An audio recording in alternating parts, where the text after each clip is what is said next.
Dear audience, আসসালামু আলাইকুম।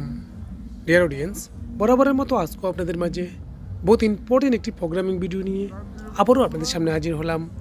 আমি মোহাম্মদ সুমন পাটোয়ারি।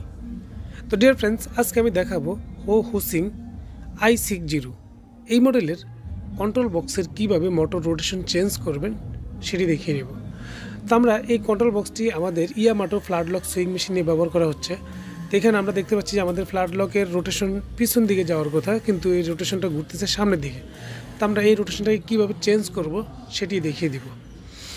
তো আমরা এই মোটর রোটেশন চেঞ্জ করার জন্য যে কাজটি করতে হবে, আমাদের মেশিনের পাওয়ারটি অফ করে নিতে হবে। আমরা মেশিনের পাওয়ারটি অফ করে দিব। এখানে যে সার্কেলটি দেখতে পাচ্ছেন, সেই সার্কেলটি আপনারা দেখবেন এটা বাম দিকে ঘোরার কথা, কিন্তু এটা ঘুরতেছে ডান দিকে। তো এই সার্কেলটা আমাদেরকে চেঞ্জ করাতে হবে। যখন চেঞ্জ হয়ে যাবে তখন অটোমেটিকলি আমাদের এই মেশিনের রোটেশন চেঞ্জ হয়ে যাবে। তো আমরা মেশিনের পাওয়ারটি অফ করে নিলাম এবং পি বাটন প্রেস করে ধরে আমরা মেশিনের পাওয়ারটি অন করলাম। এখানে 47 প্রোগ্রাম চলে আসলো। আমরা মাইনাস বাটন প্রেস করলে 46 নাম্বার চলে আসবে। অ্যাস বাটন প্রেস করব।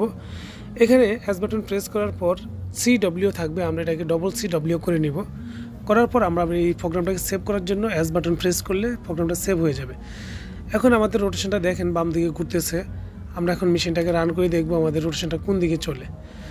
প্রথমে আমাদের রোটেশনটা সামনের দিকে আসছিল, এখন আমাদের রোটেশনটা পিছন দিকে চলে যাবে। তো এই নিয়মে আপনারা চাইলে এই হুসিং i60 মোটরের যে মোটর রোটেশন, সেই রোটেশনটা চেঞ্জ করে নিতে পারেন। ভিডিওটি ভালো লাগলে অবশ্যই একটি লাইক করে দিবেন এবং চ্যানেলে নতুন হলে অবশ্যই চ্যানেলটি সাবস্ক্রাইব করে রাখবেন।